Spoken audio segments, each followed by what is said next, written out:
This is my take on a morning routine because it's hotly debated. Well, not hotly, it's lukewarm. It's not exactly making headlines, but this is my take, man. If you're established and you're flying high and you know what you're doing and you know how to do it, that's cool. Maybe you don't need a morning routine. But if you're in the early stages of your journey, if your little seed hasn't sprouted yet, a morning routine is the perfect way to re-center, to realign with the vision every morning. Because it's fragile in the beginning. Your reality doesn't match the dream. There's a lot of space in between. It can be a good idea to start your day by connecting to it, by visualizing it, by seeing it, by stepping into it. I say have a morning routine, but don't drag it out. It doesn't have to be a 2-hour affair where by the time that you're finally finished, you need a nap. You've exerted yourself too extremely, just in preparation for the day. That's not necessary. For me, I like to systematically activate the 3 elements of what makes a human. Activate the body, activate the mind, and then activate the spirit. And then get to work. I'll run you through briefly my routine. So, I say wake up as early as you possibly can. There's nothing like the morning hours. They call that the golden hour of power or something. I don't know if they call it that. It's extremely important because the world is quiet.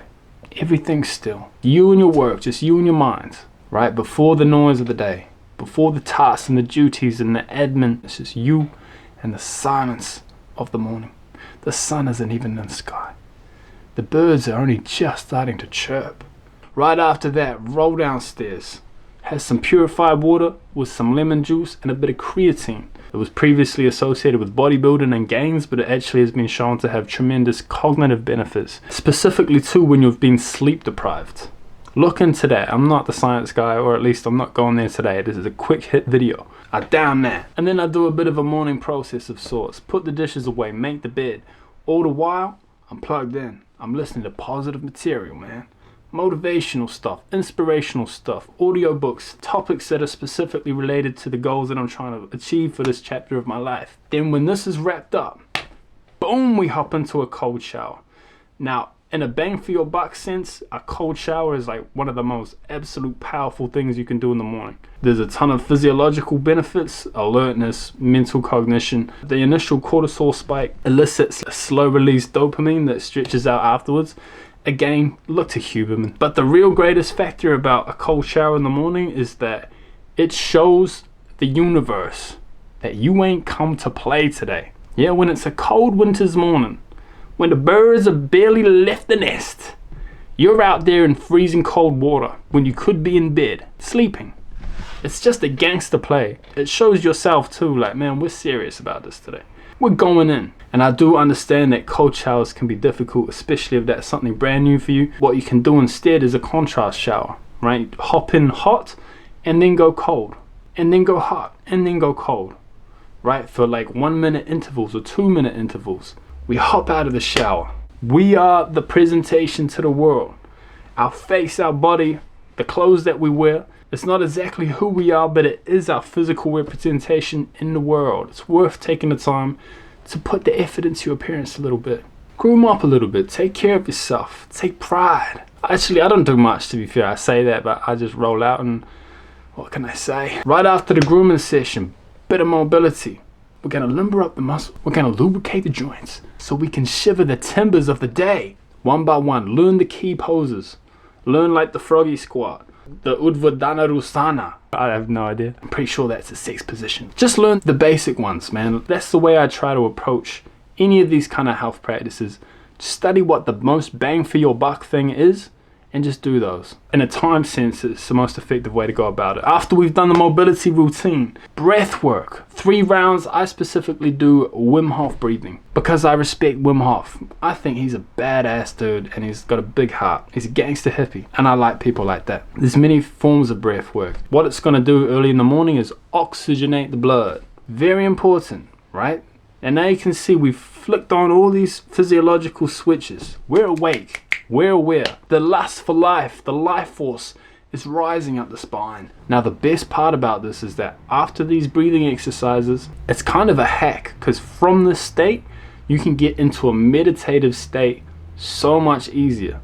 Rather than 20 minutes of who's for the bar. I like to keep this short and sweet, right? For me, when I meditate, it's visualization. You see, we've raised up the frequency, vibration is popping, and now it's time to see it, to connect, and now we're feeling it.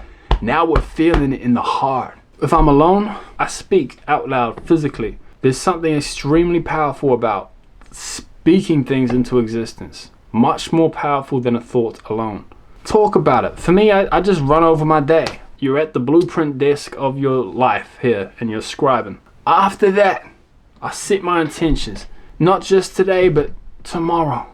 Not just tomorrow, but the lifetime. Everything that we're going to do today, all these goals that we said, why are we doing them? To connect to this thing. What is this thing? Build that vision up. Feel it, feel it. Feeling is the secret. Feeling is the secret to my spirit. Feeling is the secret, boys. Law of attraction is real. Call it whatever you want. Obviously, it's not purely a matter of thinking. Obviously. But it's half the equation. It's half the equation. Believing you can do it. Seeing how it can be done. Putting your mind to use for you. Using it like an instrument to navigate life. Rather than kind of drifting. And there's a book by the famous author Napoleon Hill called Outwitting the Devil. Fantastic book, released post-mortem after he died, many years after he died. They didn't release it while he was alive because it was a bit taboo. People might think he's a kook. In the book, he essentially has a discussion with the devil. And he goes, hey devil, if you wanted to manipulate mankind, control them, and make sure they never met their full potential, what would you do? I would get people into the habit of drifting. Drifting is floating about, like a feather in the breeze. No idea of where they are or what they want to do or where they want to go, and I'm not on my high horse because I've been a drifter. In fact, it's for that very reason that this process has been so instrumental in me actually affecting change. Because I need anchoring. I need to instill discipline on me, because if I don't, I dabble. I dance. I got a scallywag in me. I got a scoundrel in my blood. That's in me. So I need to take the action steps to keep this guy on a leash. And this is what this process does to me. By the time we finish this, right, we've activated the body. We've activated the mind. We've connected to our purpose. We've raised our state to an excited, joyful, elated, grateful version of ourselves. This is the version of ourselves that can make things happen. This was what this whole process was for. And that's an important thing to remember. It's not so much about the checklist. It's not so much about the streaks of this morning routine. It's about getting into the state that can make us effective in the world. And this is why, to return to what I was saying in the start, if your life is blossoming to a point where you're automatically connected, you don't need to do all this hoo-ha. You know what you're up to. You're deep in the game now. You're on the field. You got to sweat. Then forget the morning routine. But for those of us young in the game, just laced up our boots, we're just trying to make something different happen for our lives. Maybe we're trying to get over addictions. Maybe we're trying to learn new skills, a side hustle, to chase our dreams. Our seed has not yet sprouted. This is just watering, a little bit of fertilizer, a little bit of snail grit, eh? And now, for our feature presentation, eat the frog. What is eating the frog? The frog is, metaphorically speaking, the hardest task of the day. The metaphor goes that if you had to eat a frog, would you rather do it at the start of the day on an empty stomach, or would you rather have it later when you've been snacking all day and you have zero appetite? I mean, it sucks to eat the frog no matter what you do, but you'd probably rather be hungry, right? That's the concept of this. Do the hardest tasks, the things that you're most likely to procrastinate on.